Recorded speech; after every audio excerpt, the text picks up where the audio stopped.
What if everything we've been taught about ancient maps is wrong? Picture this: a parchment, yellowed with age, covered in lines and symbols that seem to whisper secrets from a forgotten world. At first glance, it looks like a simple drawing, maybe even crude by modern standards. But look closer, and you'll see something astonishing. The coastlines match today's satellite images with eerie precision.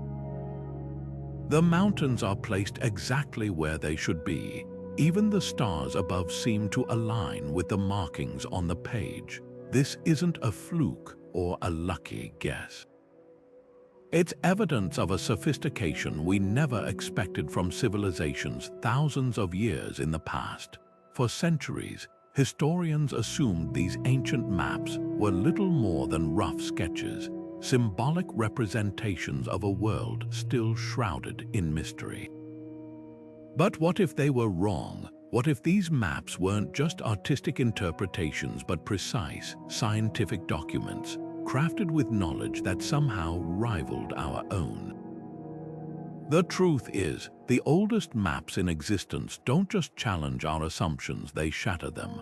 They hint at lost technologies, forgotten explorers, and perhaps even civilizations that history has erased. Some of these maps depict lands that shouldn't have been discovered yet, or celestial patterns that wouldn't be understood for millennia. How did they know? Who taught them, and why did this knowledge disappear? That's the mystery we're about to unravel, because these maps aren't just relics, they're puzzles waiting to be solved. They hold clues to a past far more advanced than we've ever imagined, and the deeper we dig, the more questions arise. Were ancient civilizations connected in ways we don't understand? Did they possess tools or techniques lost to time? Or is there something even bigger at play, a forgotten chapter of human history waiting to be rediscovered?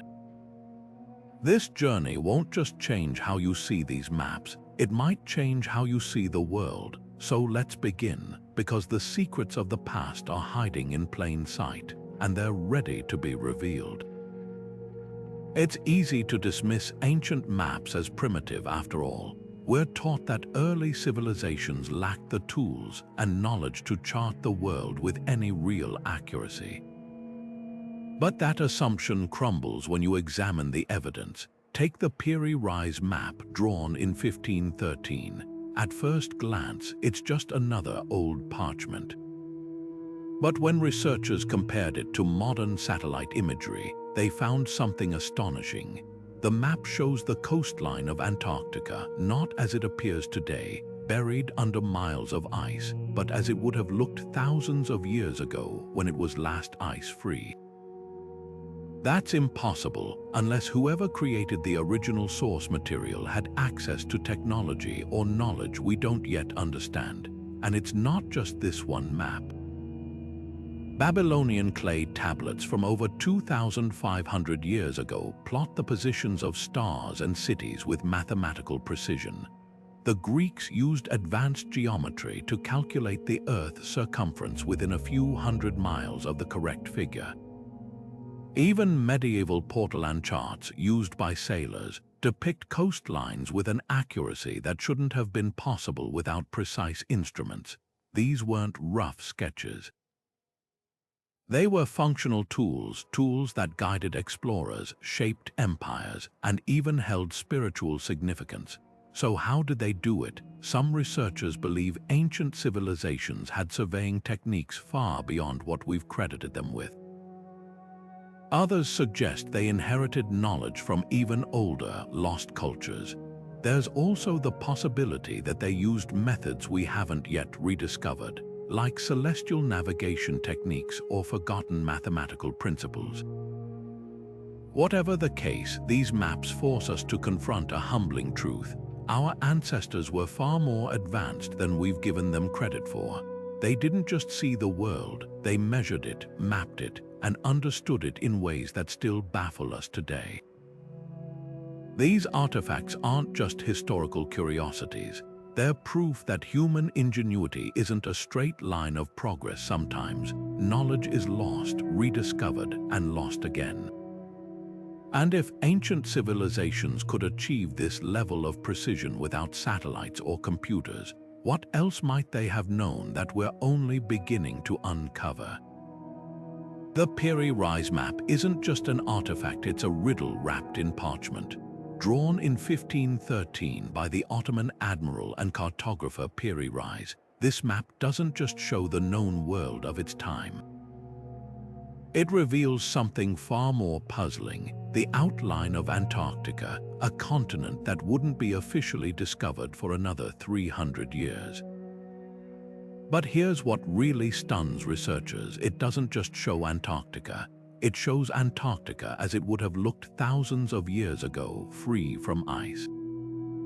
The map's details match modern seismic surveys of the landmass beneath the ice with uncanny accuracy, including mountain ranges and river valleys we only confirmed with 20th century technology. So how did Pirry Rise, or whoever created the original sources he copied from, know this? One theory points to ancient libraries, like the legendary Library of Alexandria, which may have housed advanced geographical knowledge later lost to history. Admiral Reis himself wrote that he compiled his map from older sources, some dating back to the time of Alexander the Great. Could these lost documents have contained precise surveys of a world much older than we realize? Then there's the map's grid system, a network of lines eerily similar to modern longitude and latitude. This wasn't just guesswork. It suggests a sophisticated understanding of spherical trigonometry, a branch of mathematics that wouldn't be widely used in Europe for centuries. Some researchers argue this points to a global cartographic tradition, a shared knowledge among ancient seafaring cultures that spanned continents and millennia. But the most provocative theories go even further. A handful of scholars speculate about possible contact with advanced, now vanished civilizations or even outside influences that defy conventional history. While these ideas remain controversial, they force us to confront a humbling possibility. Our timeline of human discovery might be missing entire chapters. What's undeniable is that the Pirry Rise Map challenges the narrative of steady, linear progress. It's a tangible reminder that knowledge isn't always preserved. Sometimes it's buried, waiting to be rediscovered. And if a single map can upend our understanding of the past, what else might still be hidden, tucked away in forgotten archives or beneath layers of ice? The answers could rewrite history. At first glance, the Babylonian world map seems like a child's drawing, a flat disk floating in water with crude circles and squiggles labeling distant lands. But this 6th century BC clay tablet is anything but primitive. It's one of the oldest surviving attempts to capture the entire known world, and beneath its seemingly simple surface lies a sophisticated understanding of geography, mythology, and humanity's place in the cosmos. Look closer and you'll notice something remarkable. The map doesn't just show Babylon at the center. It accurately marks the positions of real cities like Susa and Urartu, along with key rivers like the Euphrates.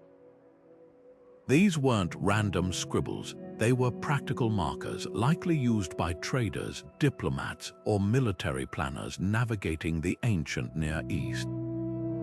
The precision of these locations proves this wasn't just a symbolic artifact. It was a working tool, crafted by people who needed to understand the world around them. Yet there's another layer to this map, one that reveals how the Babylonians saw reality itself. Beyond the physical landmarks, the tablet is covered in cryptic annotations, descriptions of mythical beasts, celestial realms, and distant lands said to lie beyond the ocean's edge. To modern eyes, this might seem like superstition clashing with science, but for the Babylonians there was no contradiction. Their world wasn't divided into physical and spiritual the way ours is. The map was both a guide for travelers and a sacred diagram, showing how earthly kingdoms fit into a grand cosmic order. This duality makes the Babylonian world map more than just an ancient GPS. It's a window into an entire worldview, one where geography and theology were inseparable. The rivers weren't just waterways, they were the veins of creation flowing from the gods. The ocean encircling the disk wasn't merely a boundary, it was the primordial chaos from which order emerged. Even Babylon's central position wasn't just political pride. It reflected their belief that the city was the axis of the universe, the meeting point of heaven and earth. What's truly astonishing is how much of this ancient perspective survives in our own maps today. Think about it. We still place our own nations at the center of world maps, still imagine unknown territories as mysterious edges, still infuse geography with cultural meaning. The Babylonian map reminds us that every civilization, ancient or modern, maps not just the land but its deepest beliefs. And that raises a haunting question. If our maps are just as shaped by myth as theirs were, how much of what we call objective reality is really just another layer of the story we tell ourselves? Claudius Ptolemy didn't just draw maps, he redefined how humanity saw the world. In the 2nd century, when most of Europe was still shrouded in myth and superstition, this Greek-Egyptian scholar sat in the great library of Alexandria, compiling knowledge that would shape cartography for the next 1500 years. His masterpiece, Geographia, wasn't just a collection of maps, it was a revolution. Ptolemy introduced a grid system of latitude and longitude so precise that modern GPS coordinates still echo its logic. Imagine that, a system devised in an era without telescopes or satellites, yet so advanced it would take until the Renaissance for anyone to improve upon it. What made Ptolemy's work truly groundbreaking was his understanding of the Earth as a sphere, a concept some still debated at the time.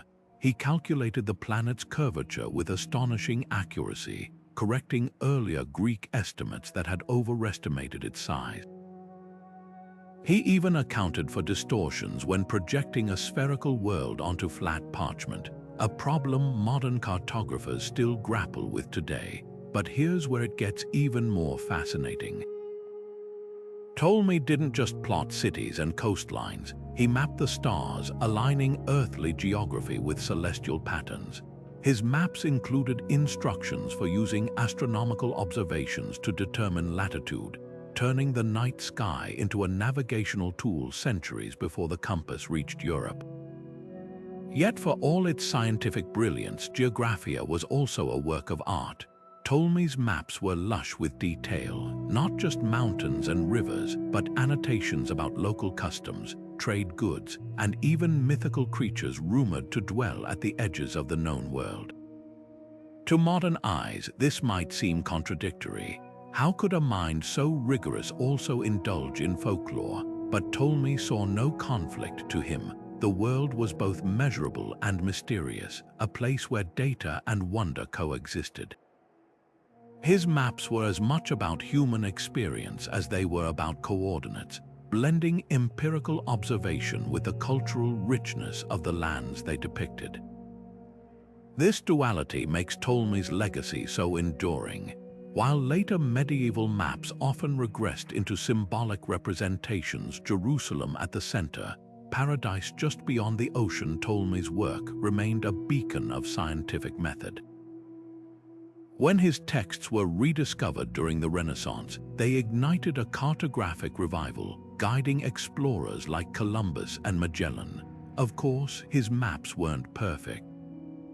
He underestimated the Earth's circumference, leading to errors like placing Asia much closer to Europe than it truly was, a miscalculation that ironically spurred Columbus's voyage. But even these mistakes reveal something profound.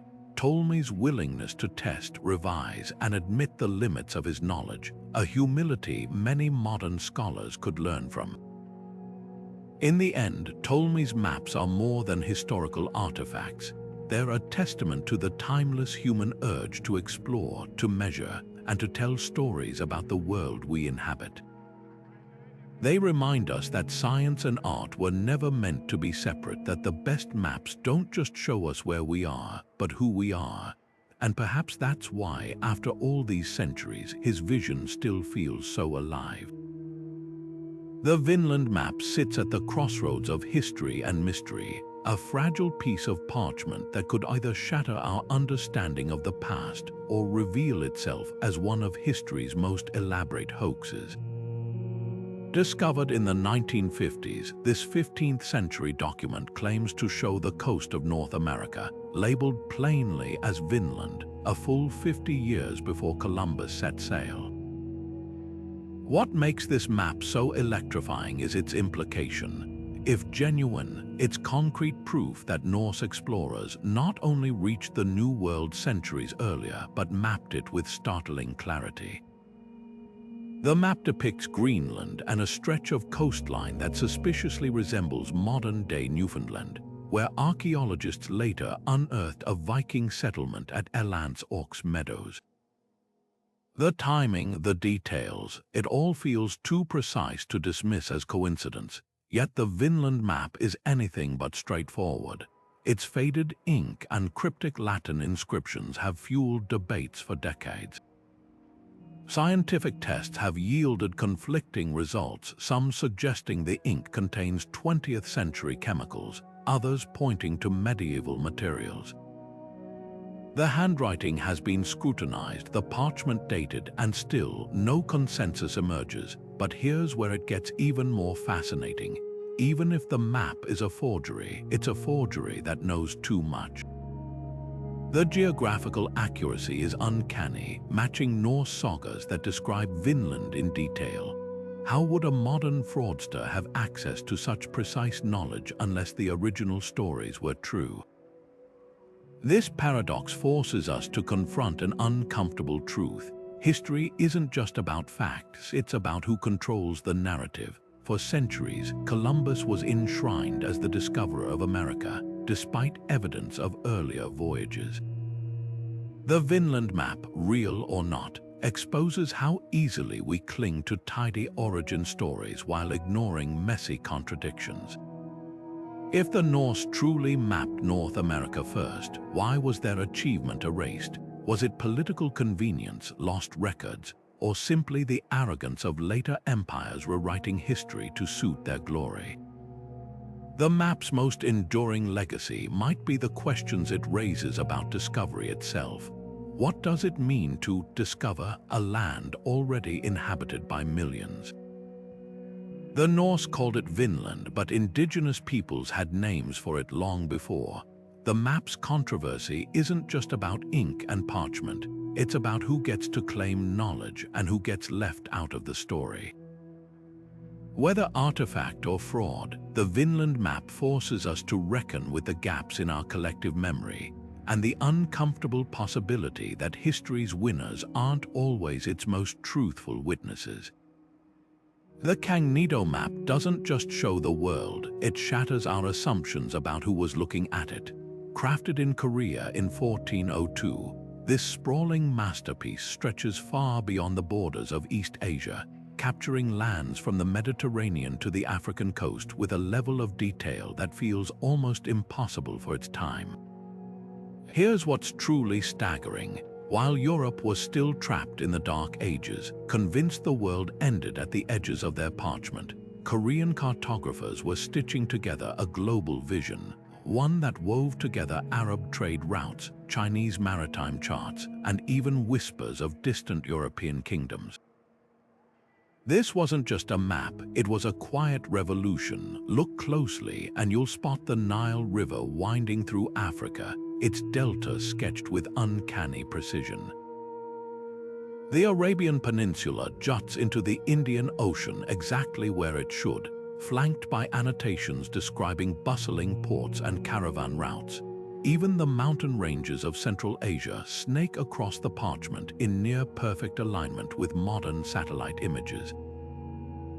But here's the twist. The Kangnido map doesn't just get the geography right, it captures the cultural pulse of the world. Tiny notes scribbled along its edges describe foreign customs, local products, and even political alliances. One label near Persia mentions a kingdom where the people worship fire, a clear nod to Zoroastrianism.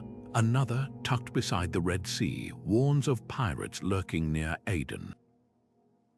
These weren't just coordinates, they were stories traded across continents like precious cargo. How did medieval Korea, a kingdom often painted as isolated in Western textbooks, compile such a vast repository of global knowledge? The answer lies in the Silk Road's invisible threads. Korean envoys, Buddhist monks, and Muslim merchants formed a living network, exchanging not just silks and spices, but maps, star charts, and travelogues. The Kangnido map's creators likely pieced together their masterpiece from Persian astrolabes, Chinese explorer logs, and perhaps even fragments of lost Ptolemaic texts preserved in Baghdad's libraries. This wasn't guesswork, it was the product of a connected world, one where knowledge flowed as freely as goods, yet the map's brilliance is shadowed by a haunting irony. Just decades after its creation, Europe would discover the world anew, erasing centuries of Asian cartographic tradition from the mainstream narrative. The Kangnido map forces us to ask, what if history had unfolded differently? What if the age of exploration had been a collaboration, not a conquest? Its very existence is a testament to the global dialogue that once thrived, and a reminder that every map is more than lines on paper. It's a power struggle, a cultural snapshot, and sometimes a quiet act of defiance against the stories we've been told. The Hereford Mapa Mundi isn't just a map, it's a medieval mindscape, a sprawling canvas where geography, faith, and imagination collide. Created around 1300, this massive parchment, over 5 feet tall, doesn't just show the world, it reveals how an entire civilization saw itself. At first glance, the continents bulge and twist into impossible shapes. Rivers veer off at odd angles, and the edges of the earth dissolve into a haze of monsters and miracles. But to dismiss it as inaccurate would miss the point entirely. This wasn't meant to guide sailors or merchants. It was a spiritual compass designed to orient the soul rather than the body. Take its most striking feature, Jerusalem, glowing at the very center. This wasn't a geographical claim but a theological one. For medieval Christians, the Holy Land wasn't just a place, it was the axis of human history, the stage for salvation's drama.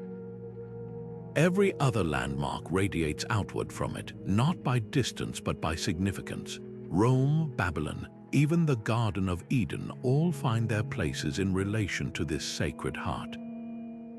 The map's distortions aren't mistakes, they're priorities, bending reality to reflect divine order. Then there are the creatures. Lurking at the edges of the known world are dog-headed men, one-footed tribes who use their giant limbs as umbrellas, and dragons coiled around uncharted islands. These weren't just flights of fancy. Each monster served a purpose, embodying the fears and fascinations of a world still grappling with the unknown. They marked the boundaries between the familiar and the unimaginable, between God's creation and the chaos beyond. Some carried moral warnings, like the cannibals of Scythia, a reminder of humanity's fallen nature. Others, like the phoenix rising from its ashes, whispered of resurrection and hope. But perhaps the map's most profound lesson lies in its layers. Scattered among the cities and seas are tiny scenes from the Bible: Adam and Eve expelled from Eden, Noah's Ark resting on Ararat, Christ's crucifixion outside Jerusalem. These aren't illustrations, they're threads in a grand tapestry of time.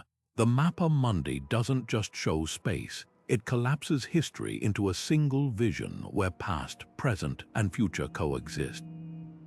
Pilgrims could trace their fingers from creation to Judgment Day, seeing their own lives as part of this sacred story. What makes the Hereford Mapa Mundi so extraordinary isn't its precision but its purpose.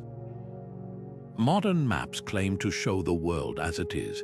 This one showed the world as it meant something. It's a reminder that every map, no matter how scientific, carries the fingerprints of its maker's beliefs. Today, we might laugh at its dragons or scoff at its skewed proportions, but in an age before satellites, before globes, before the world had been fully unraveled, this map offered something we've since lost, not just knowledge but meaning. And in that, it might just be more truthful than any GPS could ever be.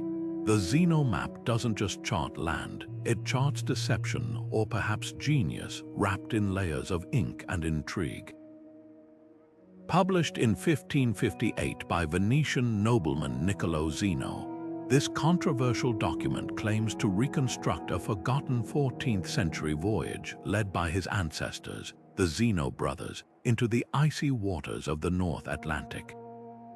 At first glance, it's a cartographic curiosity, littered with phantom islands like Friesland, a landmass that appears on no other credible map. Yet nestled among these fabrications are details so precise they defy dismissal. Greenland's jagged coastline mirrors modern surveys, and Iceland's volcanic contours are rendered with unsettling accuracy. How could a map so wrong in some places be so uncannily right in others? The mystery deepens when you examine the Zeno family's story. Niccolò insisted he discovered old letters and fragments of maps in his family's archives, piecing together his ancestors' daring journey to the far north. But skeptics point to glaring inconsistencies. The map includes place names that didn't exist in the 14th century, and Friesland, a centerpiece of the narrative, bears a suspicious resemblance to the Faroe Islands, just mislabeled and inflated in size. Even the timing feels convenient. The map emerged during an era when European powers were desperate for new trade routes, and nothing sold like a tale of undiscovered lands. Yet dismissing the Zeno map as pure fiction misses its unsettling brilliance. The accurate depictions of Greenland and Iceland suggest someone had first-hand knowledge of these regions long before they were thoroughly documented. Could the Zenos have accessed Norse sailing logs or traded stories with Basque whalers who'd ventured into those frozen waters? Some historians speculate the map might be a patchwork, a mix of genuine medieval navigational notes and later embellishments, stitched together to revive the family's reputation. What makes the map truly fascinating isn't just its contradictions, but what they reveal about the nature of exploration itself. In an age before satellites, every map was part fact, part rumor, a tapestry woven from sailors' tales, merchants' boasts, and the occasional educated guess. The Zeno map might be a hoax, but it's a hoax that holds kernels of truth, echoing real voyages lost to time. And that ambiguity forces us to confront an uncomfortable question: how much of any historical map is fiction? Even today, borders shift, names change, and myths harden into facts.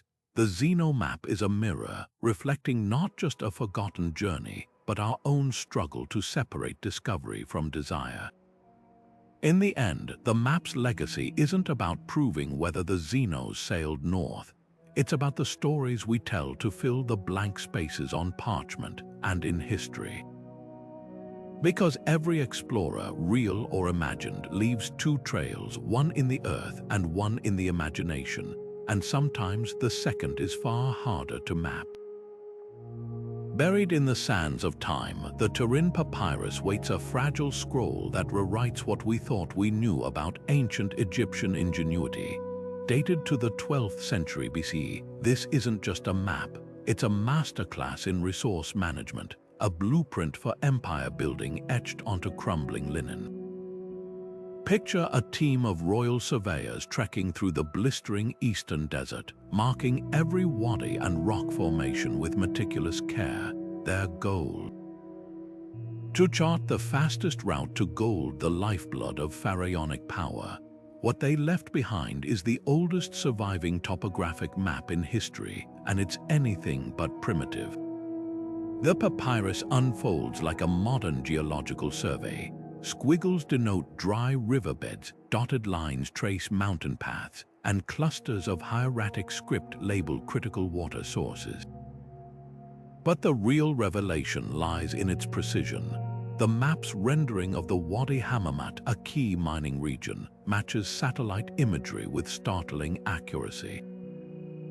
Those zigzagging lines aren't artistic flourishes, they're calculated records of terrain elevation, likely based on rod and chain measurements.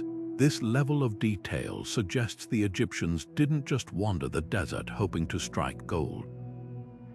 They engineered their discoveries using tools and techniques that rival early modern cartography.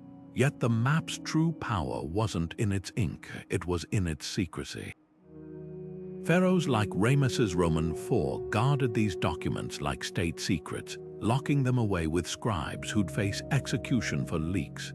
Why? Because gold wasn't just currency, it was divine flesh. The god's skin shone with it, temple walls glittered with it, and international diplomacy depended on it. Control the maps, and you controlled the economy, the military, even the priesthood. A single papyrus could determine whether a dynasty thrived or collapsed. But here's what's even more fascinating. The Turin papyrus wasn't just about geography. Nestled between its practical notations are notes about local myths, caves rumored to be gates to the underworld, hills where the god Hathor was said to dwell. To the Egyptians, the land wasn't just rock and sand. It was a living story where every mineral vein had spiritual significance. This duality, practical and sacred, reveals a culture that saw no divide between science and symbolism.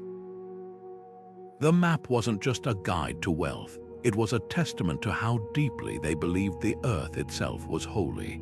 Surviving 3,000 years of wars, lootings, and decay, the papyrus now sits in a Turin museum, its colors faded but its message clear.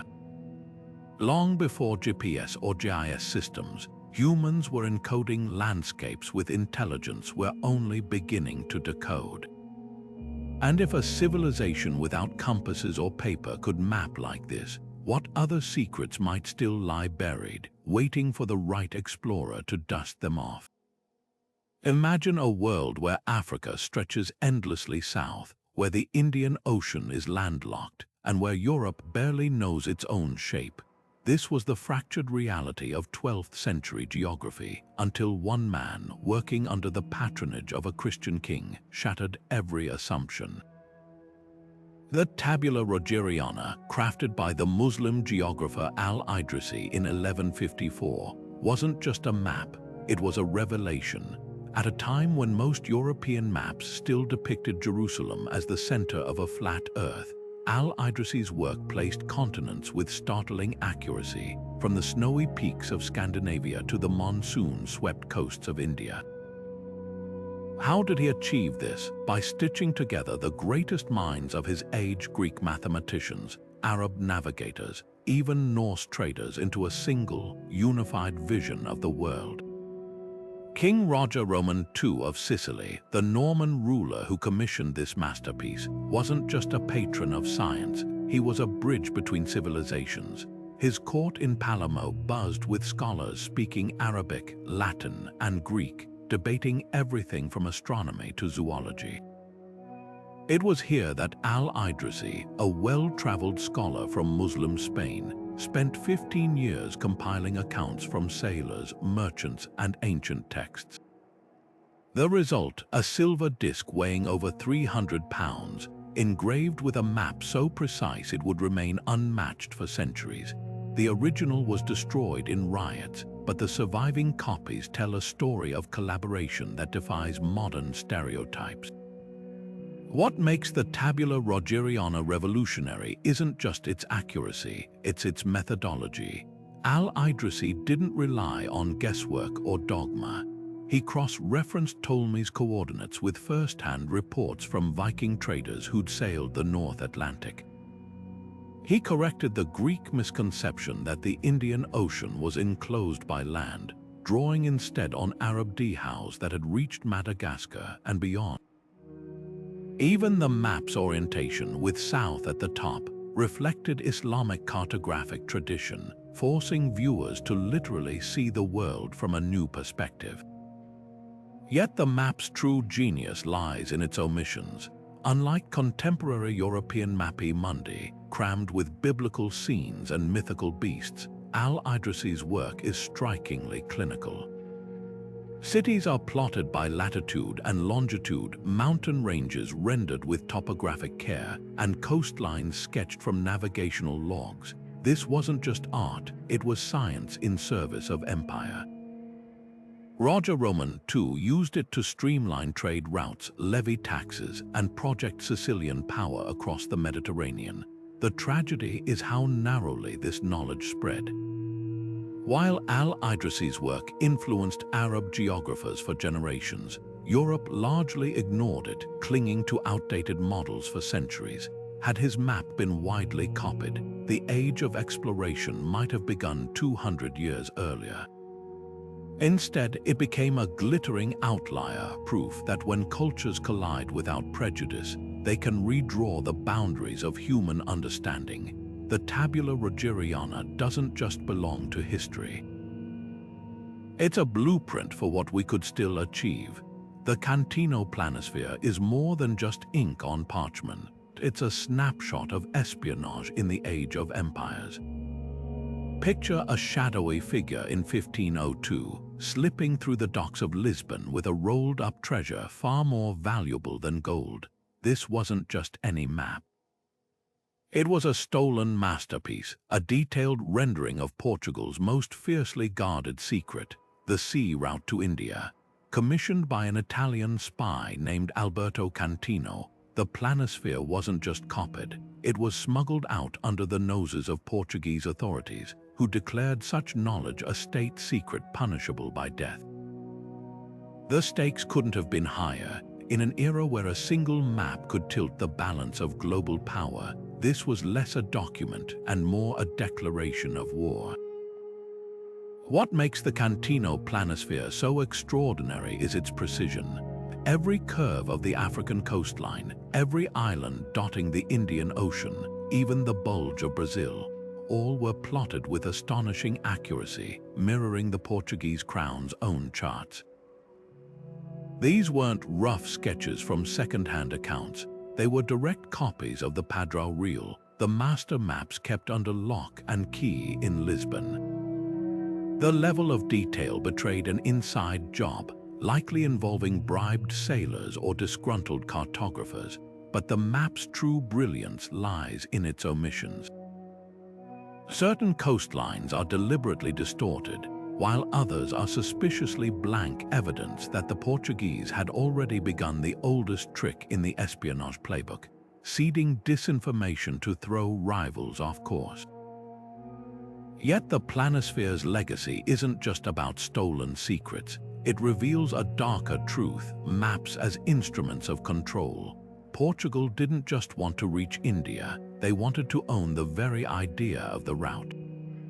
By monopolizing geographic knowledge, they could charge exorbitant fees to foreign ships, dictate trade terms, and even sabotage competitors. The Cantino theft shattered that monopoly overnight, handing Venice and Genoa the keys to the east. Overnight, the balance of power in the Mediterranean shifted, sparking a cartographic arms race that would define the 16th century. But here's the twist: the planisphere also captures a moment of collision between worlds. Nestled among its precise coastlines are annotations about cannibals in Brazil and spices beyond counting in Calicut. These weren't neutral observations, they were marketing pitches designed to lure European investors into funding more voyages. The map didn't just navigate space, it shaped perception, turning distant shores into fantasies of wealth or horror. In that sense, Cantino's theft didn't just spread knowledge, it weaponized it, proving that every line drawn on parchment could alter the fate of nations. Today, the planisphere sits quietly in an Italian library, its edges frayed but its message razor sharp. It reminds us that maps are never just guides. They're battlegrounds where empires rise, spies scheme, and the truth is always up for grabs. And in an age of satellite imaging and digital surveillance, that lesson feels more urgent than ever. Because even now, the most powerful maps aren't the ones we see. They're the ones someone doesn't want us to find. The Waldseemüller map isn't just a piece of parchment, it's a birth certificate. Printed in 1507, this revolutionary document dared to do what no other had before. It showed the Americas not as a scattering of islands or an extension of Asia, but as a vast, separate continent. And with a single stroke of the engraver's tool, it gave this new world a name, America. The choice was as bold as it was controversial. Why honor Amerigo Vespucci, a merchant-turned-explorer, instead of Columbus, whose voyages had first pierced the Atlantic Veil? The answer lies in a quiet revolution of understanding. Vespucci's letters, widely circulated in Europe, described lands so vast and distinct they couldn't be the outskirts of Asia. He called it a new world, and Waldseemüller's map made that idea indelible. But the map's audacity doesn't stop there. Look closely, and you'll see something even more astonishing. The Pacific Ocean, rendered with shocking clarity a full decade before Balboa hacked his way through the jungles of Panama to discover it. How some speculate Waldseemüller had access to secret Portuguese charts, or perhaps rumors from indigenous informants who spoke of a Western Sea. Others suggest he made an educated guess, piecing together Vespucci's accounts of South America's coastline and realizing another ocean must lie beyond.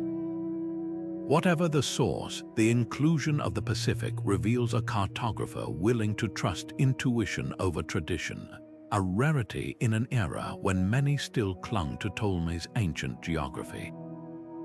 Yet for all its prescience, the map is also a tapestry of errors. Japan floats unmoored in a phantom sea, the Caribbean is a tangled mess, and North America narrows to a sliver, as if the continent itself were an afterthought. These mistakes aren't failures, they're footprints. They mark the frenzied, fragile process of knowledge in the age of discovery, where every returning ship brought contradictory reports, and cartographers had to stitch truth from hearsay. Waldseemüller didn't just draw land, he drew uncertainty, ambition, and the thrill of the unknown. The map's legacy is as tangled as its coastlines. Years later, Waldseemüller himself seemed to second-guess his boldness, removing America from later editions. But the name stuck, a testament to the power of maps to shape reality. Today, we take continents for granted, but in 1507, this was heresy. The Waldseemüller map didn't just record geography, it invented it, proving that sometimes to see the world anew, you first have to dare to name it. The Buache map doesn't just depict Antarctica, it haunts it. Published in 1737 by French geographer Philippe Buache, this enigmatic chart shows something that should have been impossible: the southern continent split by a vast inland sea. At the time, no explorer had ventured far enough south to confirm Antarctica's existence, let alone its hidden geography. Yet when modern researchers used ice-penetrating radar to map the land beneath the glaciers, they found something astonishing. Buache's sea aligned almost perfectly with the subglacial topography, a deep basin now known as the Aurora Subglacial Basin. The match is too precise to dismiss as coincidence. So how did an 18th century cartographer, working with nothing but quill and parchment, chart a landscape buried under miles of ice? One theory points to forgotten knowledge. Buache himself claimed he'd reconstructed the map using reports from ancient seafarers, Phoenician, Greek, or perhaps even older civilizations that might have glimpsed Antarctica during a warmer climatic period. There's tantalizing evidence to support this. The Pirry Rise Map, drawn 2 centuries earlier, also hints at ice-free Antarctic coastlines. Could both cartographers have tapped into a shared source, a lost repository of pre-glacial geography passed down through crumbling manuscripts or oral tradition? Skeptics argue this is romantic speculation, but the alternative, that Buache guessed correctly, seems just as improbable. Then there's the scientific angle. Buache was a pioneer of theoretical geography, a method that used mountain ranges and river systems to predict unseen landforms. He theorized that continents mirrored each other across hemispheres, suggesting Antarctica might resemble the Arctic with a central sea. While this approach was innovative, it doesn't fully explain the map's accuracy. Buache's inland sea isn't just a rough sketch, it mirrors the actual basin's contours, down to the jagged fjords and branching channels that modern tools have revealed. That level of detail suggests more than just hypothesis. The most provocative explanation, that someone, long before recorded history, mapped Antarctica during an ancient warm period when its coasts were free of ice. Geological evidence confirms the continent was last ice-free around 34 million years ago, long before humans existed. But what if fragments of that landscape survived in some form, carved into cave walls, encoded in star charts, or preserved in myths, only to resurface centuries later in the hands of scholars like Buache? What makes this map so compelling isn't just its mystery, but what it reveals about the nature of discovery. We think of exploration as a linear march forward, each generation building on the last. But the Buache map whispers a different story, one where knowledge is fragile, where whole chapters of human achievement can vanish beneath the ice of time.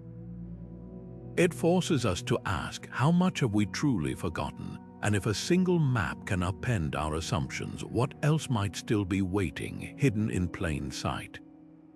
The Oron's Fine Map doesn't just chart the world, it embraces it. Crafted in 1531, this astonishing work transforms the familiar outlines of continents into a delicate, heart-shaped puzzle. At first glance, it feels whimsical, almost romantic, a cartographic Valentine to the planet. But beneath its artistic flourish lies a mathematical marvel, a grid of longitude and latitude so precise it could guide navigators even as its form defied convention. Fine, a French polymath who excelled in astronomy and geometry, didn't just want to depict the world, he wanted to reimagine it. What makes this map revolutionary isn't just its shape, it's the problem it solves. In the 16th century, projecting a spherical Earth onto flat paper was the ultimate cartographic headache. Most maps of the era stretched or compressed land masses grotesquely, turning oceans into distorted blobs. Fine's heart-shaped projection, though imperfect, minimized these errors by splitting the world into symmetrical lobes, each balanced like petals on a stem. The result, a map where distances and angles held truer than in many traditional rectangular charts. Sailors might have laughed at its form, but scholars recognized its genius, a fusion of elegance and function that mirrored the Renaissance itself. Yet the map's beauty isn't just in its math. It's in the way Fine wove artistry into every line. Delicate scrollwork frames the continents, while celestial diagrams adorn the margins, linking Earth to heavens. Even the heart motif carried deeper meaning. To Fine, the world wasn't just a rock in space, it was a living entity pulsing with divine harmony. This wasn't vanity, it was philosophy. Renaissance thinkers saw the universe as an interconnected whole, where geometry and beauty reflected God's design. The heart shape symbolized not just love, but the very order of creation. The map's legacy is a paradox. While later cartographers abandoned its form, they embraced its spirit. Fine proved that maps could be both tools and treasures, that accuracy didn't require austerity. Today, his heart-shaped world feels like a whisper from an era when science and art weren't rivals but partners, when to study the Earth was to marvel at it. In a world of sterile digital maps, Fine's work reminds us that every projection is a choice, not just of math but of meaning. And sometimes, the most truthful maps are the ones that dare to wear their hearts on their parchment. Tucked away in Oxford's Bodleian Library for centuries, the Selden map lay forgotten until a historian's sharp eye recognized its true significance. Drawn in the early 1600s, this vibrant masterpiece shatters the myth of an inward-looking China. Here was proof that Ming Dynasty merchants didn't just sail Asian waters, they mastered them. Unlike European maps obsessed with territorial conquest, the Selden map pulses with the rhythm of commerce, its inked lines tracing bustling trade routes from Nagasaki's silver markets to the spice-laden ports of Java. Every stroke tells a story of connection, not isolation. What makes this map extraordinary isn't just its geographic scope, it's the way it thinks. European cartographers of the era fixated on coastlines and colonies, but the Selden map treats the sea itself as the protagonist. Delicate compass roses mark sailing directions between key harbors, while annotations detail monsoon patterns and safe anchorages. This wasn't a tool for empire building. It was a merchant's lifeline, crafted by hands that knew the creak of ship timbers and the taste of salt spray. Even the materials whisper of its origins, the paper reinforced with bamboo fibers, the pigments mixed from maritime trade goods like indigo and cinnabar.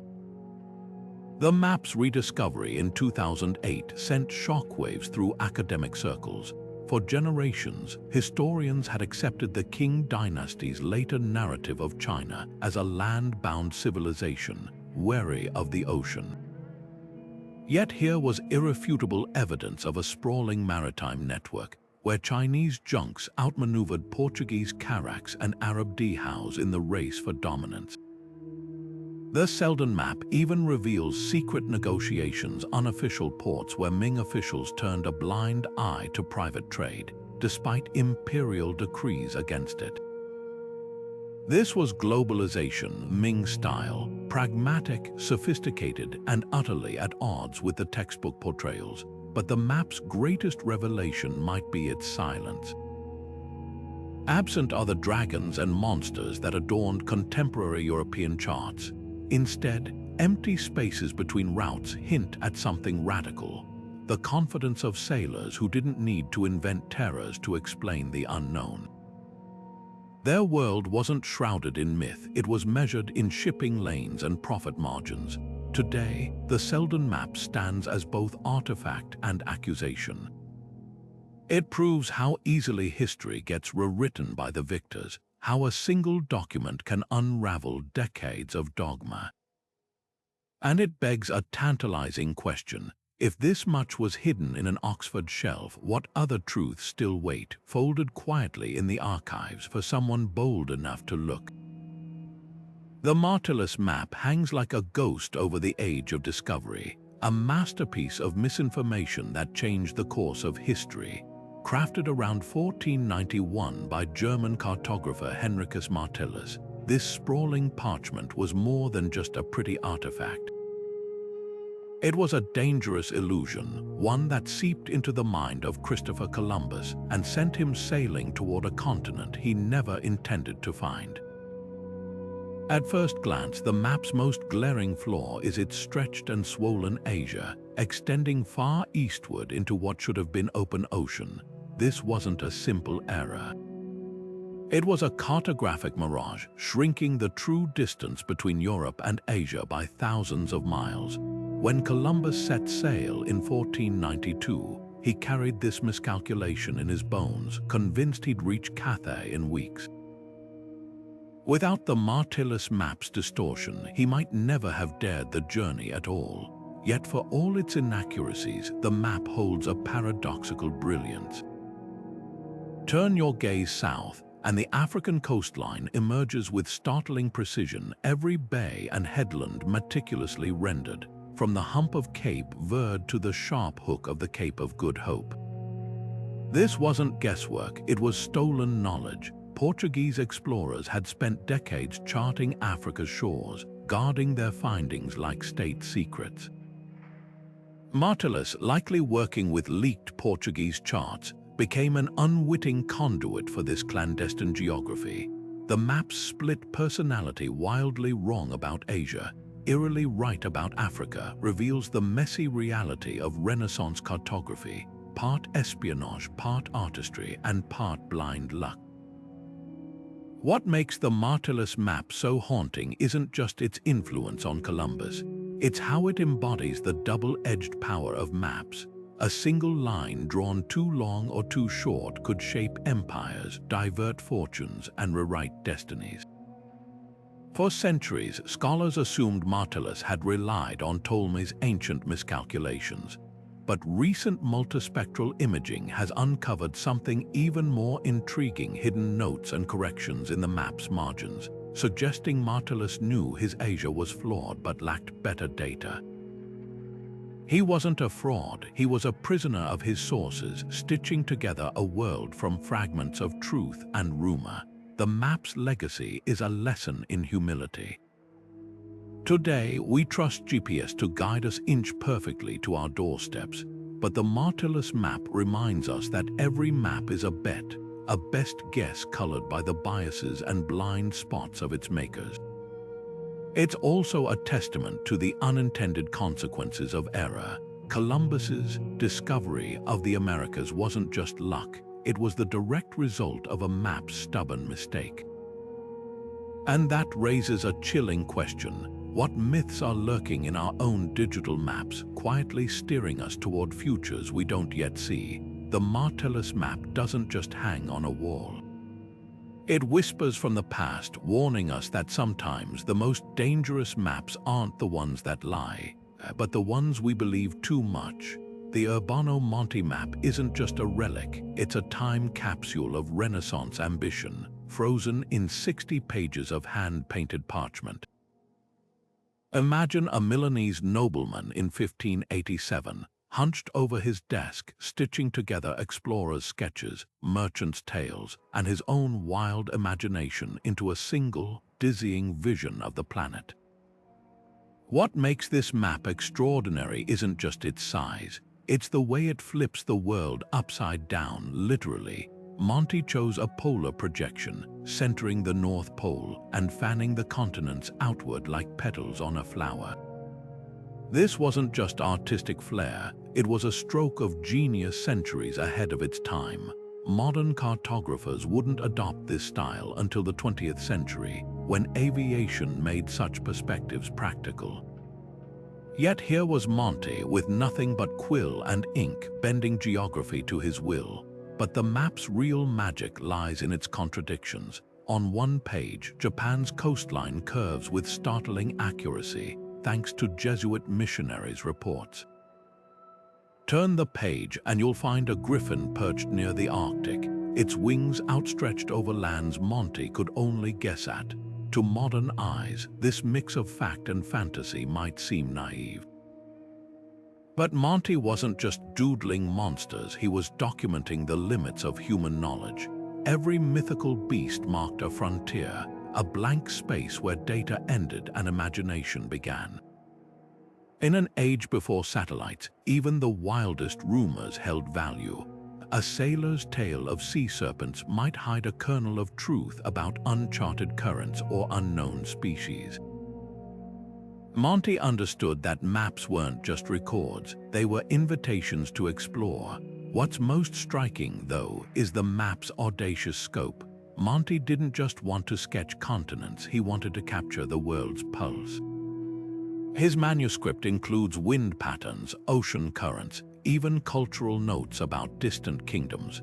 One annotation near Brazil describes indigenous villages where the people wear feathers as we wear hats. Another warns of Siberian winters so brutal, even wine freezes in its casks. These weren't dry geographical notes, they were stories stitched into the map's DNA.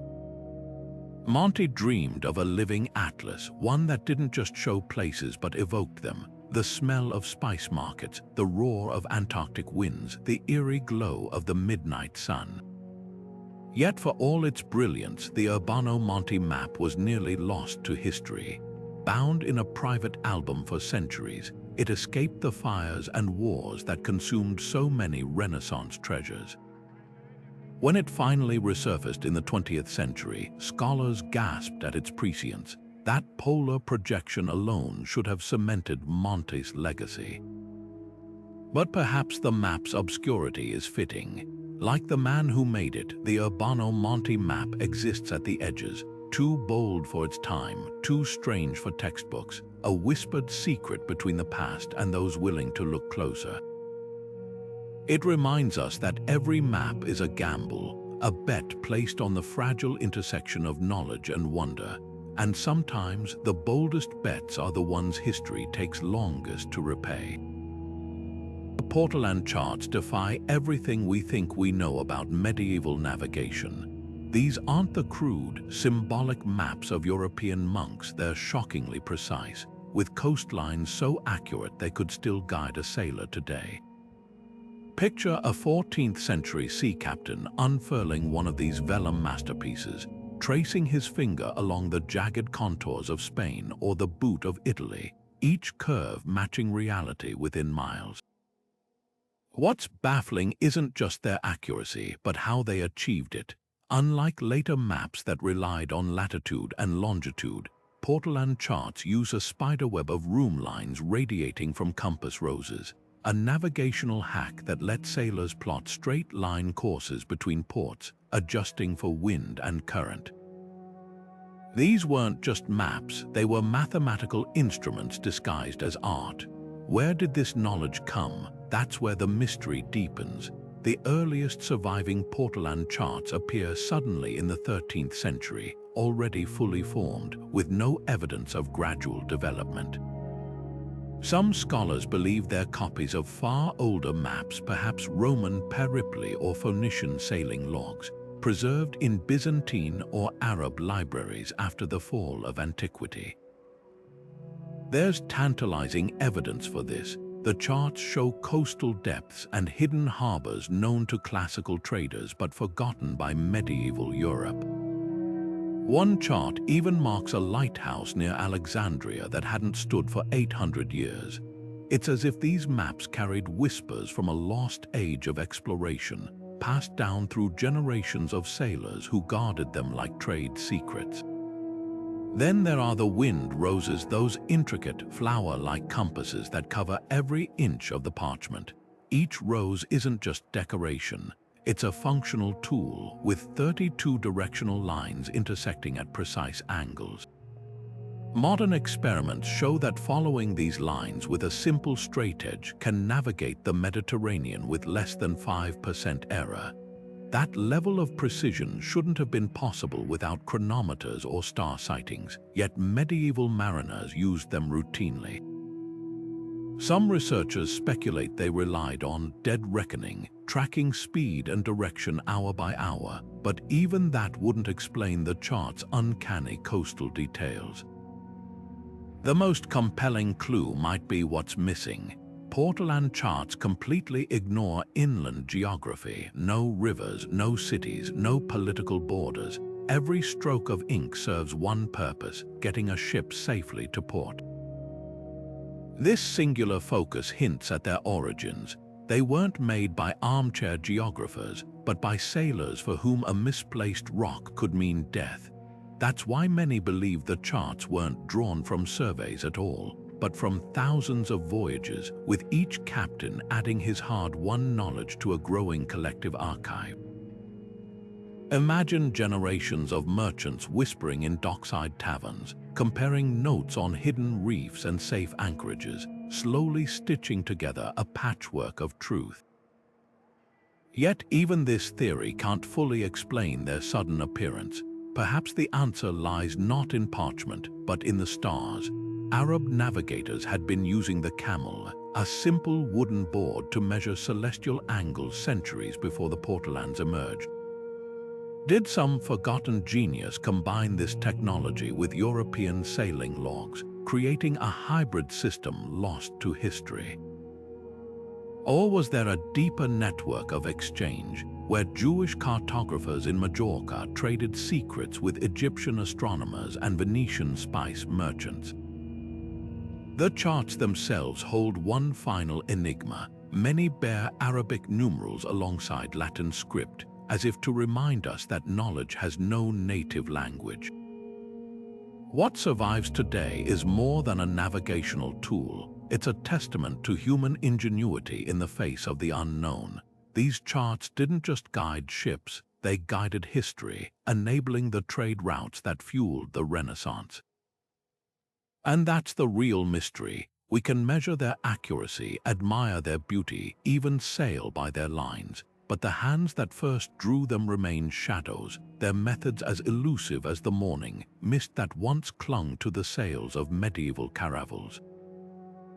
Leonardo da Vinci didn't just draw maps, he reimagined the very act of seeing.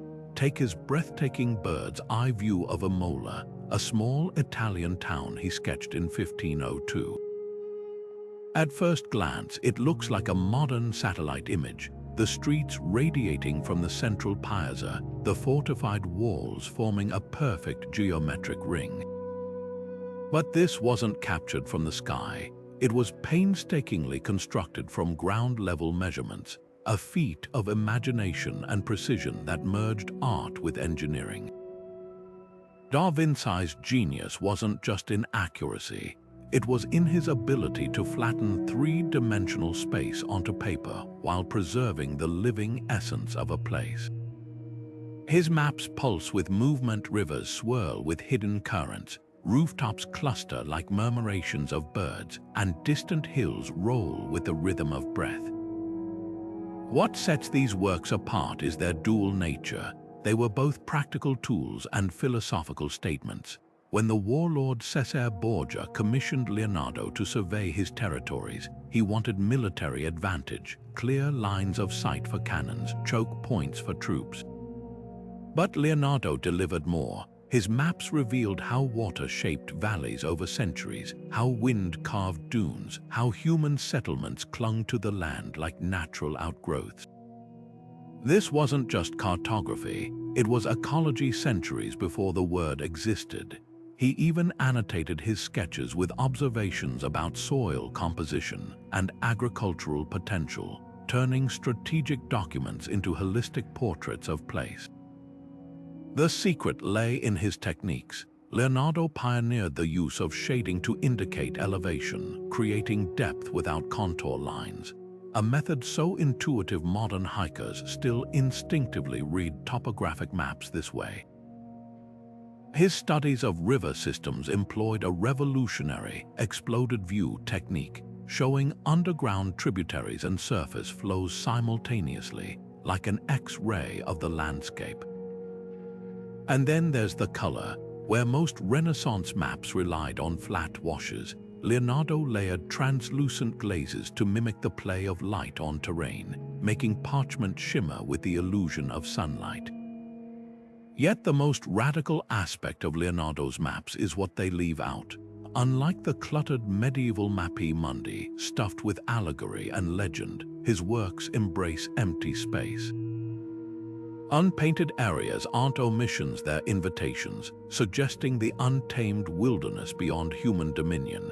In his unfinished sketch of the Arno Valley, vast stretches of parchment remain untouched, evoking the river's seasonal floods that erased man's feeble markings. This silence speaks volumes about his worldview, nature as the ultimate artist, humanity merely its apprentice. Leonardo's cartographic legacy is a paradox. Few of his maps were widely copied or directly influenced later geographers. Many lay hidden in notebooks for centuries. But they crystallize a moment when art and science weren't separate disciplines, but two sides of the same relentless curiosity. When you trace the inked lines of his Tuscan landscapes, you're not just seeing landforms, you're witnessing a mind grappling with the deepest questions. How does life shape Earth? How does perception construct reality? And in that struggle, he created something far greater than directions. He gave us a way to see, not just the world, but our place within it. The Fra Mauro map doesn't just depict the world, it listens to it. Crafted in 1459 by a Venetian monk, this sprawling masterpiece is a tapestry of voices, sailors whispering in harbors, merchants haggling in bazaars, and scholars debating in libraries, all woven together into a single, shimmering vision.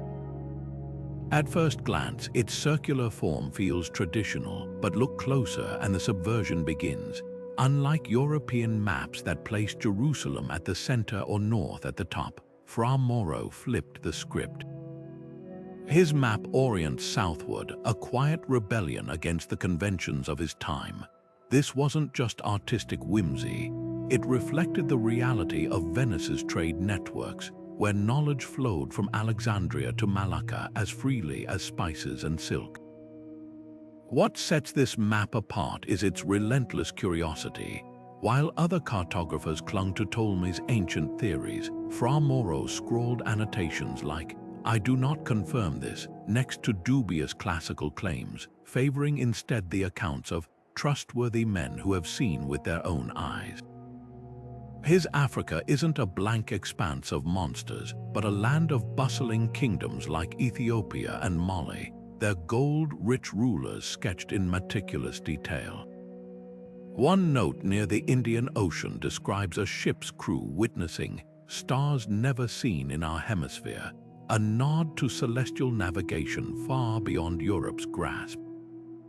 These weren't guesses, they were transcripts of conversations with Arab traders and Persian explorers, men who'd crossed deserts and oceans Venice had only dreamed of. The map's true brilliance lies in its contradictions. Myth and measurement share the same parchment.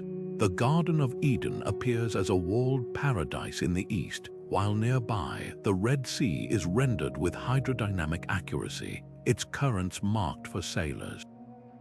The Nile branches into twin sources, one feeding from biblical legend, the other from Egyptian surveys. To modern eyes, this blend might seem naive, but Fra Mauro was making a radical point. The world could be both sacred and knowable. Faith didn't require ignorance. Venice's fingerprints are everywhere. The Adriatic Sea, usually an afterthought on world maps, sprawls across the parchment with exaggerated prominence, its ports labeled like jewels in a crown. Constantinople, soon to fall to the Ottomans, is drawn with nostalgic precision, a tribute to the fading Byzantine ally that had long fed Venetian coffers. Even the map's material whispers of its origins, the vellum likely sourced from Balkan monasteries, the pigments traded from Damascus and Cairo. This wasn't just a map.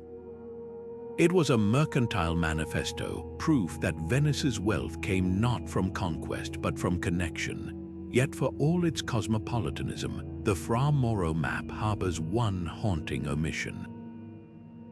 The Americas are absent, though they'd be discovered just 33 years later.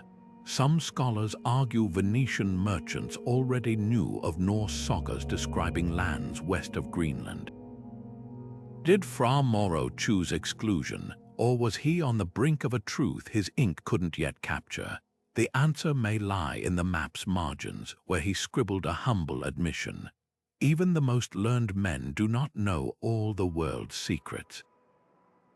It's a reminder that every map, no matter how lavish, is just a snapshot, a fragile attempt to pin down a world that refuses to stay still. The Beatus maps don't just show the world, they set it on fire.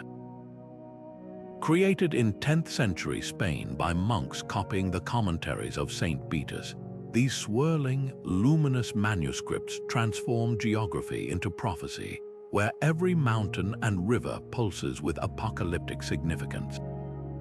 At first glance, they resemble stained glass windows more than maps splashed with gold, scarlet, and lapis lazuli, their continents floating like islands in a cosmic sea. But this isn't mere decoration. The vivid colors scream urgency: red for martyrdom, blue for divine truth, gold for the heavenly Jerusalem hovering at the map's edge. These weren't tools for travelers, they were countdown clocks plotting the Earth's final days. What makes the Beatus maps so mesmerizing is their fearless blending of fact and faith. The outline of the Mediterranean is recognizable: Spain's jagged coast, Africa's rounded bulk, but crammed into the margins are creatures ripped from Revelation. 7-headed dragons, angels with flaming swords, the 4 horsemen galloping across parchment as if the page itself might tear under their hooves. Even the oceans aren't safe. Where Portolan charts marked safe harbors, the Beatus maps warn of Leviathan lurking in the depths, its jaws open to swallow sinners. This wasn't cartography as we know it. It was theology in ink, a reminder that every hill and valley was just temporary scenery in God's grand drama. Yet beneath the fire and brimstone lies a sophisticated worldview. The maps divide the Earth into 3 continents: Europe, Asia, and Africa, mirroring the Trinity, with Jerusalem as the umbilical cord linking heaven and earth. Rivers don't just flow, they branch like veins from Eden, carrying divine grace or judgment to all lands. And here's the twist: despite their medieval symbolism, these maps were shockingly global. Notes in the margins describe India's pepper groves, Africa's gold mines, even distant islands where men with dogs' heads were said to dwell. The monks might have framed these as wonders or warnings, but their inclusion reveals a hunger to document the wider world, even if only to predict its doom.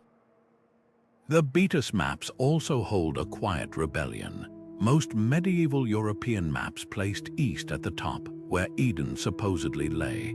But some Beatus versions flip this, orienting southward, a possible nod to Islamic cartography filtering into Christian Spain.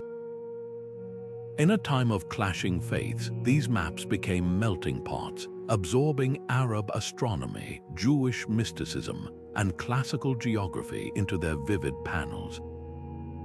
The result, a vision of the world where knowledge crossed borders, even as the church preached exclusivity. Today, these maps feel like fever dreams, equal parts beautiful and terrifying. But their legacy is more than artistic. They remind us that every map is a manifesto, a declaration of what its makers valued, feared, or hoped to control. Modern maps might swap dragons for grid lines and swap apocalyptic warnings for traffic data, but they're still narratives. The Beatus monks just had the courage to admit it. Their world wasn't a neutral space. It was a battleground, a sanctuary, a waiting room for eternity. And in that, they might have been the most honest cartographers of all. The Greeks whispered of a land beyond the north wind, Hyperborea, a paradise where eternal sunshine bathed golden temples and giants walked among men. Though dismissed as myth, tantalizing clues suggest this legend might hide a cartographic ghost story. Ancient texts describe lost maps showing Hyperborea's location charts, so precise they allegedly guided travelers to its shores. Pindar wrote of paths through the frozen sea, while Diodorus Siculus claimed the Hyperboreans themselves sent sacred envoys bearing geographical knowledge to the Mediterranean. These weren't just poetic flourishes. They hint at a tradition of Arctic mapping that predates recorded history. What makes these references so electrifying is their specificity. Herodotus describes Hyperborea as lying beyond the Scythians, past the Riphean Mountains, coordinates that align eerily with the Ural Mountains and the Arctic Circle. Even more striking, some accounts mention a circular sea surrounding the land, a possible nod to the Arctic Ocean's unique currents. Could these details be remnants of real voyages, preserved in myth after the maps themselves crumbled to dust? The timing adds fuel to the fire. Geological evidence confirms the Arctic was warmer during the Holocene climatic optimum, around 5,000 years ago, with some coastal regions ice-free for centuries. If advanced cultures thrived there, their navigational knowledge might have trickled south through trade routes, only to be distorted into legend over millennia. Then there's the Oura Linda book, a controversial Frisian manuscript claiming to document Hyperborean survivors who migrated to Europe after a polar cataclysm. Though widely dismissed as a 19th century hoax, its descriptions of a drowned Arctic civilization mirror Plato's Atlantis tales. Even more intriguing are medieval portolan charts that show phantom islands like Friesland in the far north, positioned where Hyperborea was said to lie. These weren't random guesses, they echo Norse sagas describing Thule, a land of midnight sun and geothermal springs, details that match Iceland or Greenland, but also align with Hyperborea's mythical description. The most compelling evidence, however, might lie in the stars. Ancient Greek astronomers spoke of Hyperborea as a place where the sun never set for months, an unmistakable reference to the Arctic's midnight sun. How would Mediterranean scholars know this phenomenon unless someone had mapped it? Some researchers point to Pytheas of Massalia, a 4th century BC explorer who allegedly reached Ultima Thule and recorded its solar cycles. His lost writings may have been the source for later Hyperborean cartography, blending first-hand observation with older, forgotten surveys. Yet the Hyperborean enigma isn't just about geography, it's about memory. Civilizations rise and fall, taking their knowledge with them. The Library of Alexandria burned, the Silk Road faded, and with them, perhaps, the last true maps of a world we no longer recognize. Hyperborea's legacy whispers a warning. Every age believes its maps are complete, until the next discovery proves them wrong. And if a single myth can hold such stubborn echoes of truth, what other lost lands might still linger, half-remembered, at the edges of our oldest parchments? The Kunyu Wanguo Kwantu isn't just a map, it's a conversation frozen in ink.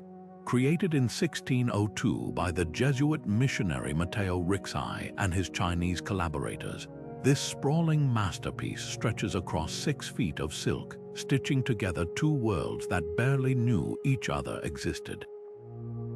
At first glance, it looks like a typical European map. The Americas dangle on the left, Africa swells on the right, and the oceans swirl with Portuguese sailing routes.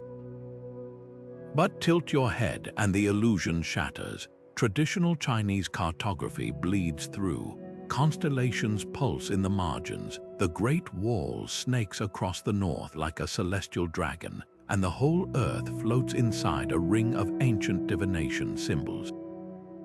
This wasn't just translation, it was alchemy. What makes this map revolutionary isn't just its content, it's its context. I crafted it as a gift for the Wanli Emperor, hoping to impress the Ming court with Western science. But the real surprise was China's reaction.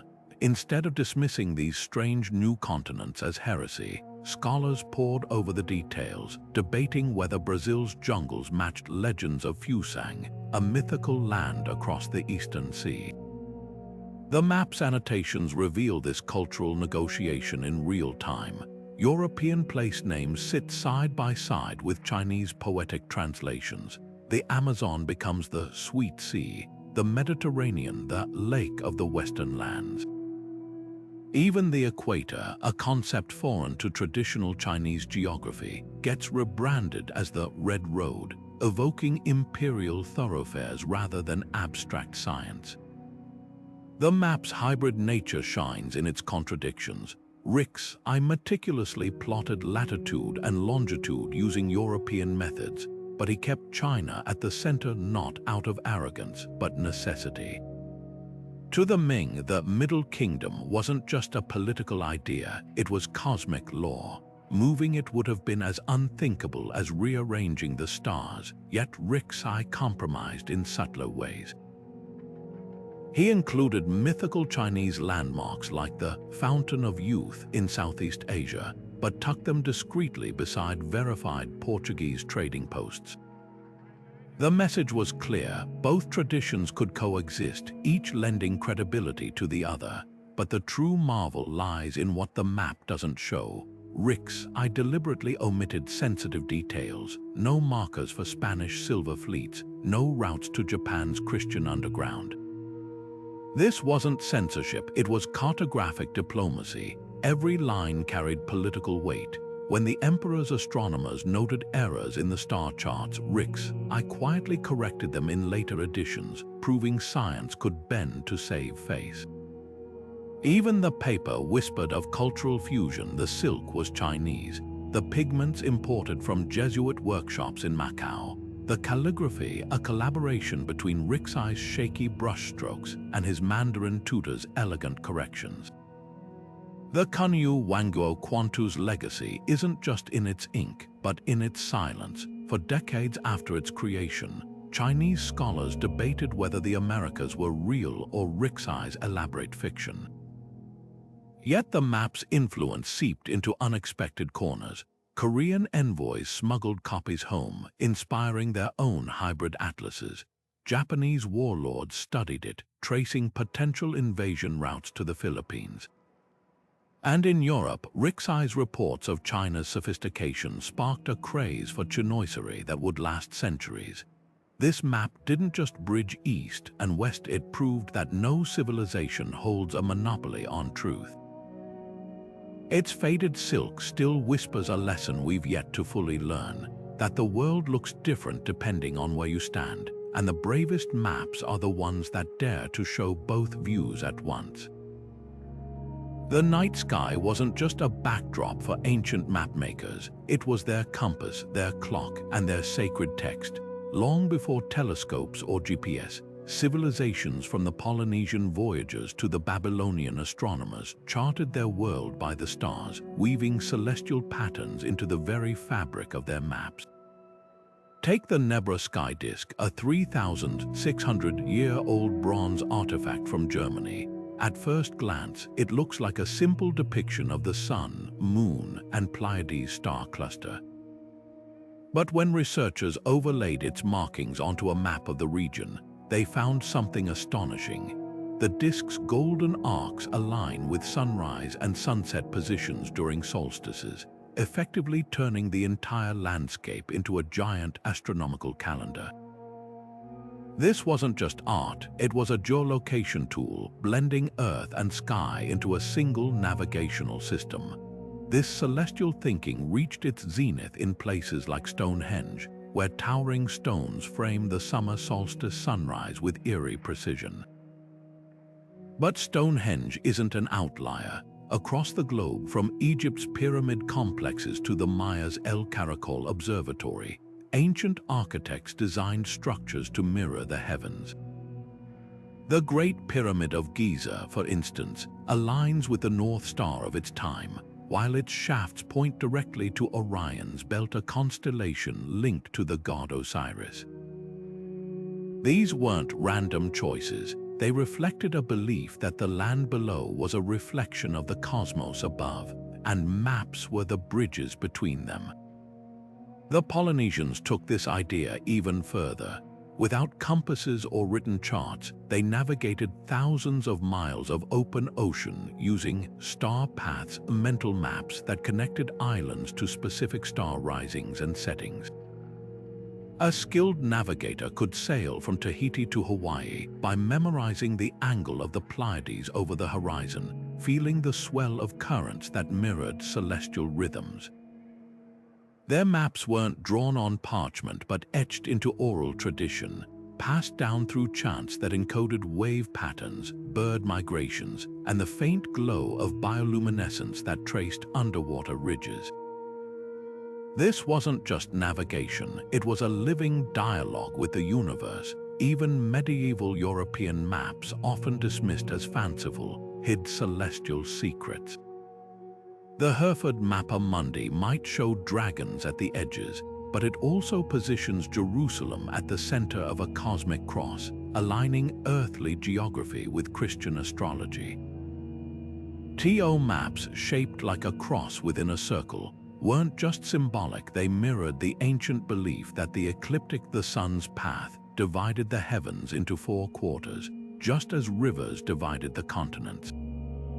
Every line on these maps whispered a truth we've since forgotten, that to know the earth, you first had to read the sky. The deeper you dig, the clearer it becomes.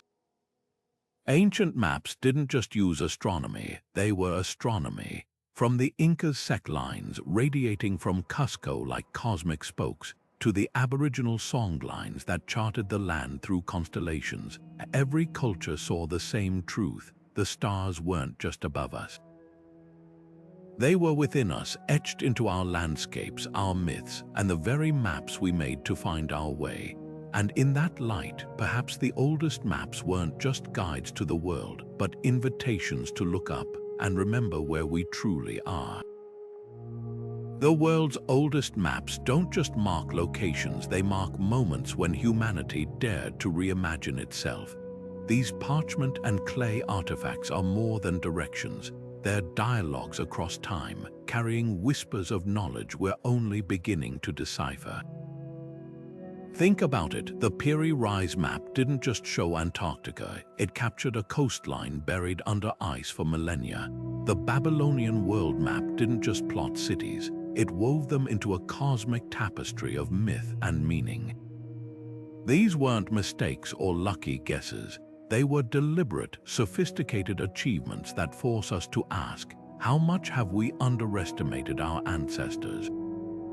Consider the implications. If ancient civilizations could chart continents with near-modern precision, what else did they know that history erased?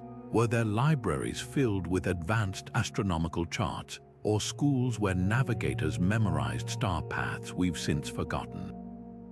The Kangnido map's global reach hints at trade networks far more extensive than we've credited. The Turin Papyrus proves that pharaohs managed gold mines with logistical precision rivaling modern corporations. These maps aren't anomalies, they're evidence of systems, of ways of seeing and organizing the world that might have been commonplace before wars, disasters, or simply time itself swallowed them whole. But here's the most humbling truth: every map is a mirror. The Hereford Mapa Mundi reflected medieval Europe's spiritual anxieties, while the Selden map revealed Ming China's mercantile ambition. Even our modern GPS screens, with their cold blue grids, reflect a worldview where efficiency trumps wonder. The difference is that ancient mapmakers owned their biases. They didn't pretend to objectivity, they embraced the sacred, the speculative, the stories that made their worlds make sense.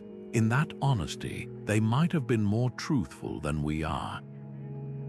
So what's left for us to discover? Plenty.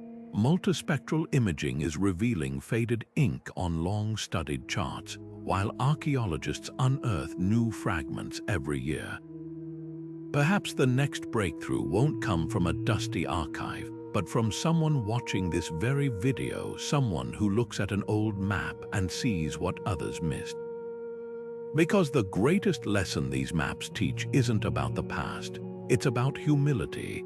They remind us that knowledge is fragile, that progress isn't a straight line, and that sometimes the most profound truths are hiding in the lines we've stopped questioning. Now it's your turn. Have you ever stumbled upon an old map that made you rethink history? Or maybe you've noticed a strange detail in one we've covered today. Drop your thoughts below, because the best explorations are the ones we share. And who knows, the next great cartographic mystery might just be waiting for you to solve.